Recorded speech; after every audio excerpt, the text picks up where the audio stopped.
안녕하세요. 사연TV입니다. 오늘 이야기는 1971년 미국 스탠퍼드 대학교에서 발생한 실화입니다. 평범한 대학생들이 간수와 죄수로 나뉘었습니다. 6일 만에 실험이 중단됐습니다. 인간이 얼마나 빠르게 변할 수 있는지 보여준 사건입니다. 심리적으로 충격적인 내용이 포함되어 있습니다. 성인 시청자 대상 콘텐츠이니 양해 부탁드립니다. 이해를 돕기 위해 등장인물의 이름을 한국식으로 각색했습니다. 1971년 미국 캘리포니아 스탠퍼드 대학교 김준석은 38세 심리학 교수였습니다. 똑똑했습니다. 유명했습니다. 인간 행동에 관심이 많았습니다. 특히 권력에 관심이 있었습니다. 궁금했습니다. 평범한 사람이 권력을 가지면 어떻게 변할까? 환경이 사람을 바꿀 수 있을까? 실험을 계획했습니다. 감옥 환경을 만들기로 했습니다. 학생들을 간수와 죄수로 나누기로 했습니다. 미국 해군이 자금을 댔습니다. 군 교도소 환경을 연구하기 위해서였습니다. 신문에 광고를 냈습니다. 심리학 실험 참가자를 모집한다고 했습니다. 하루 15달러를 준다고 했습니다. 75명이 지원했습니다. 인터뷰를 했습니다. 가장 평범하고 건강한 24명을 뽑았습니다. 대학생들이었습니다. 모두 남성이었습니다. 평균 나이 22세였습니다. 심리적으로 안정됐습니다. 동전을 던졌습니다. 앞면이 나오면 간수, 뒷면이 나오면 죄수. 12명이 간수가 됐습니다. 12명이 죄수가 됐습니다. 박민우는 간수가 됐습니다. 22세였습니다. 평소 착한 학생이었습니다. 리더십이 있었습니다. 이강호는 죄수가 됐습니다. 22세였습니다. 운동을 좋아했습니다. 건강했습니다. 모두 알고 있었습니다. 실험이라는 것을, 언제든 나갈 수 있다는 것을, 그냥 연구라는 것을. 1971년 8월 14일 실험 시작. 준석 교수는 지하실을 감옥으로 꾸몄습니다. 스탠퍼드 대학교 심리학과 지하실이었습니다. 복도를 감방으로 만들었습니다. 나무 문을 달았습니다. 작은 방이었습니다. 3명씩 들어갔습니다. 독방도 만들었습니다. 창문 없는 벽장이었습니다. 징계용이었습니다. 간수들에게 규칙을 알려줬습니다. 질서를 유지하라고 했습니다. 죄수들을 통제하라고 했습니다. 하지만 폭력은 안 된다고 했습니다. 간수 유니폼을 줬습니다. 카키색 제복이었습니다. 선글라스를 줬습니다. 경찰봉을 줬습니다. 선글라스가 중요했습니다. 눈을 가렸습니다. 인간적인 표정을 숨길 수 있었습니다. 죄수들에게는 다른 준비가 있었습니다. 첫날 아침, 죄수 역할 학생들의 집에 실제 경찰이 찾아갔습니다. 경찰차가 왔습니다. 강호의 집 앞에 경찰이 섰습니다. 진짜 경찰이었습니다. 준석 교수가 협조 요청을 했습니다. 강호는 충격받았습니다. 실험인 줄 알았지만 진짜 경찰이 왔습니다. 체포됐습니다. 수갑이 채워졌습니다. 이웃들이 봤습니다. 경찰차에 태워졌습니다. 경찰서로 갔습니다. 지문을 찍었습니다. 사진을 찍었습니다. 진짜 죄수처럼 처리됐습니다. 그리고 지하 감옥으로 왔습니다. 도착하자마자 절차가 시작됐습니다. 옷을 벗게 했습니다. 완전히 벗게 했습니다. 수치심을 주기 위해서였습니다.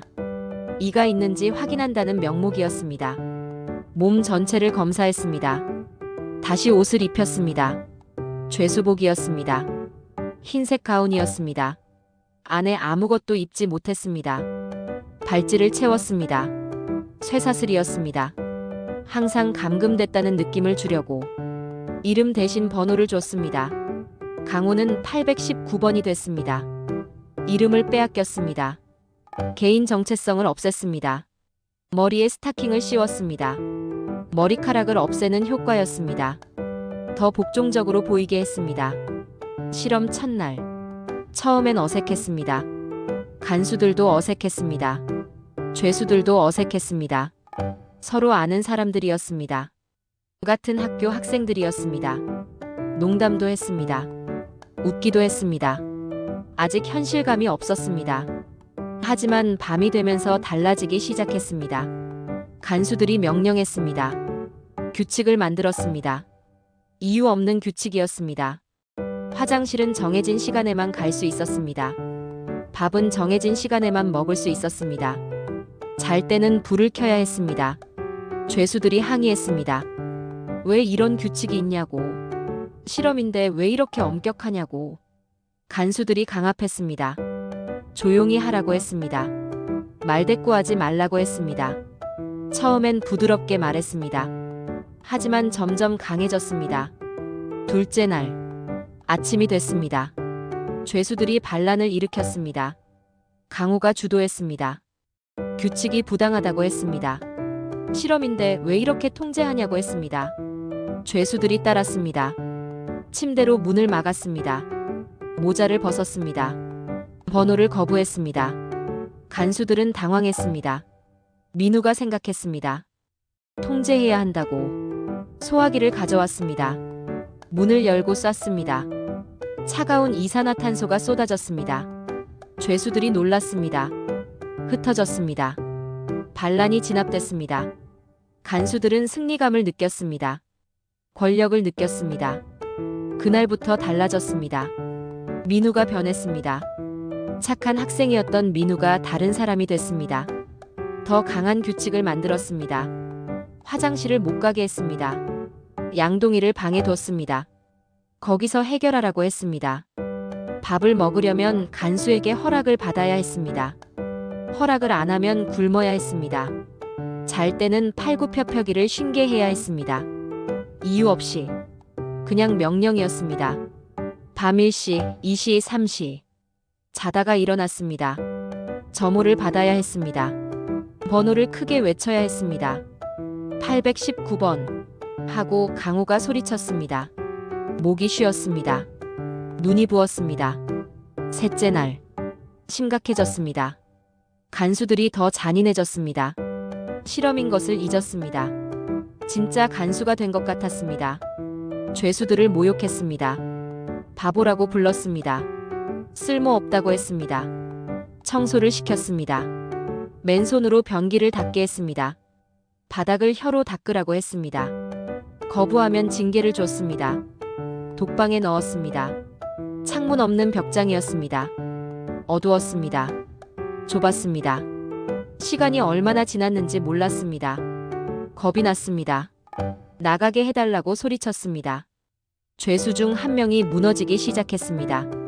울기 시작했습니다. 멈추지 않았습니다. 몸이 떨렸습니다. 비명을 질렀습니다. 나가게 해달라고 소리쳤습니다. 그만하고 싶다고 했습니다. 준석 교수가 왔습니다.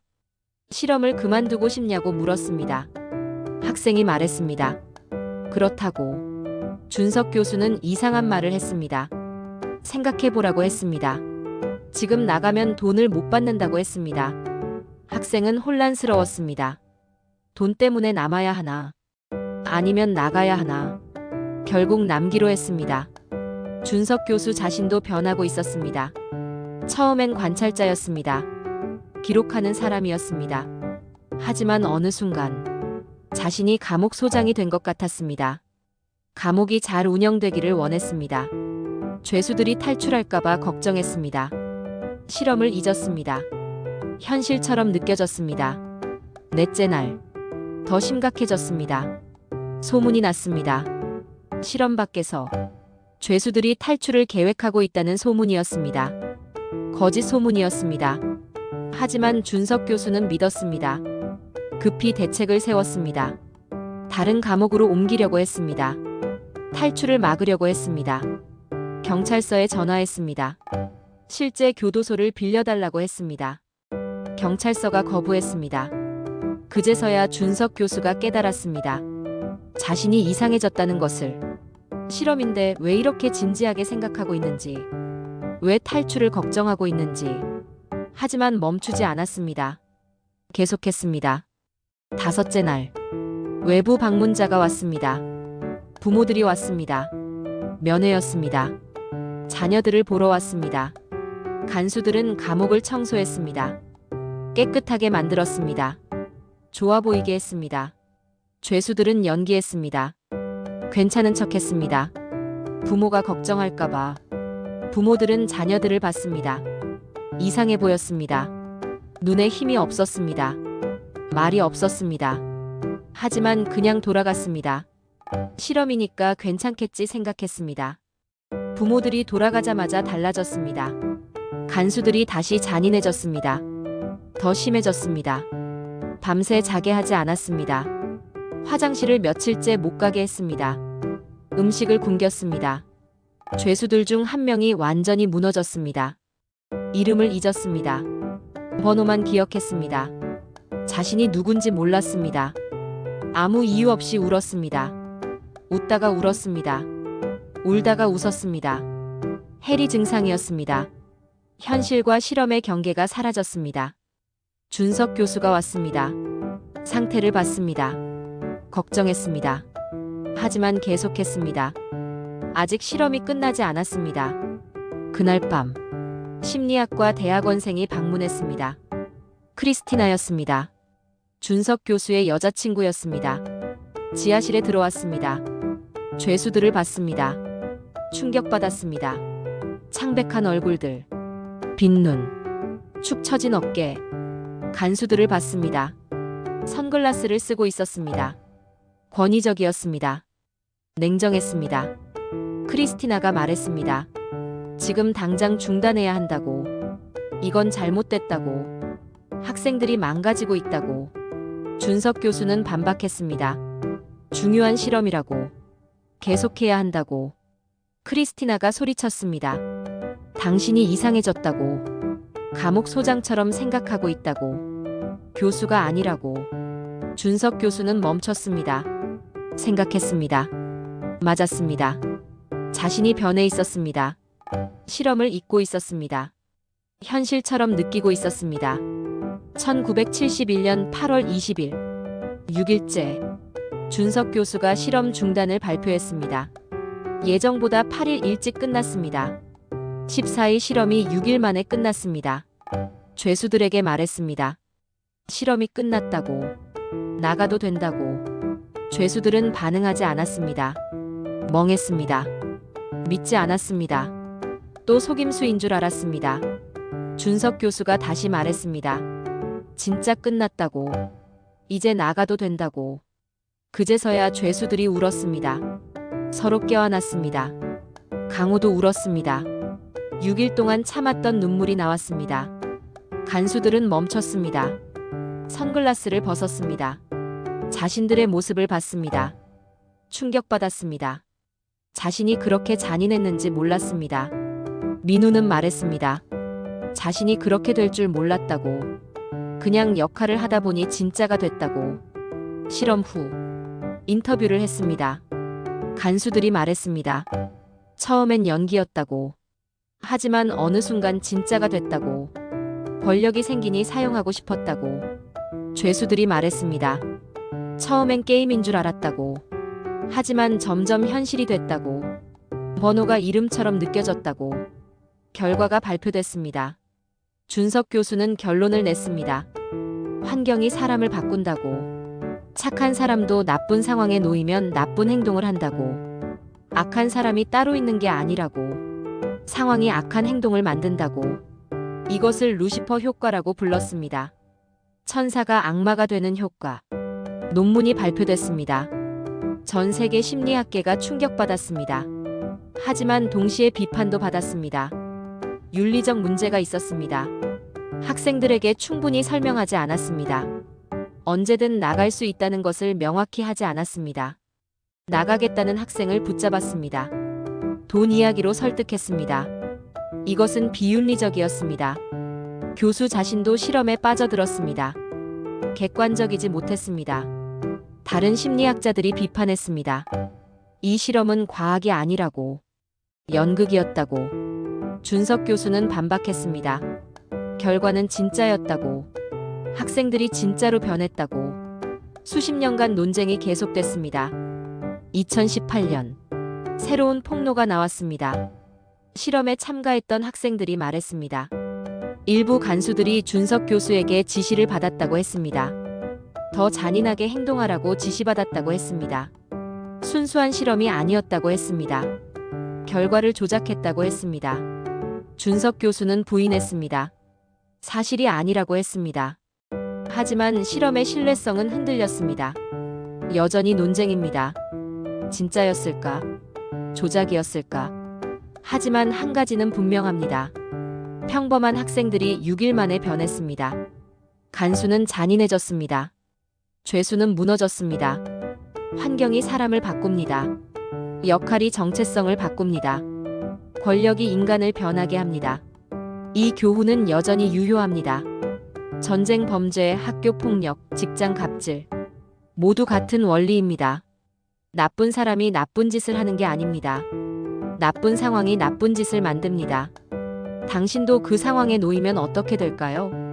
오늘 이야기는 여기까지입니다. 스탠퍼드 감옥 실험의 실화를 바탕으로 각색했습니다. 1971년 8월 14일. 평범한 대학생 24명이 실험에 참가했습니다. 6일 만에 실험이 중단됐습니다. 인간이 얼마나 빠르게 변할 수 있는지 보여준 사건입니다. 50년이 지났지만 여전히 논쟁 중입니다. 시청해주셔서 감사합니다. 즐겁게 보셨다면 구독과 좋아요 부탁드립니다. 다음 영상에서 만나요.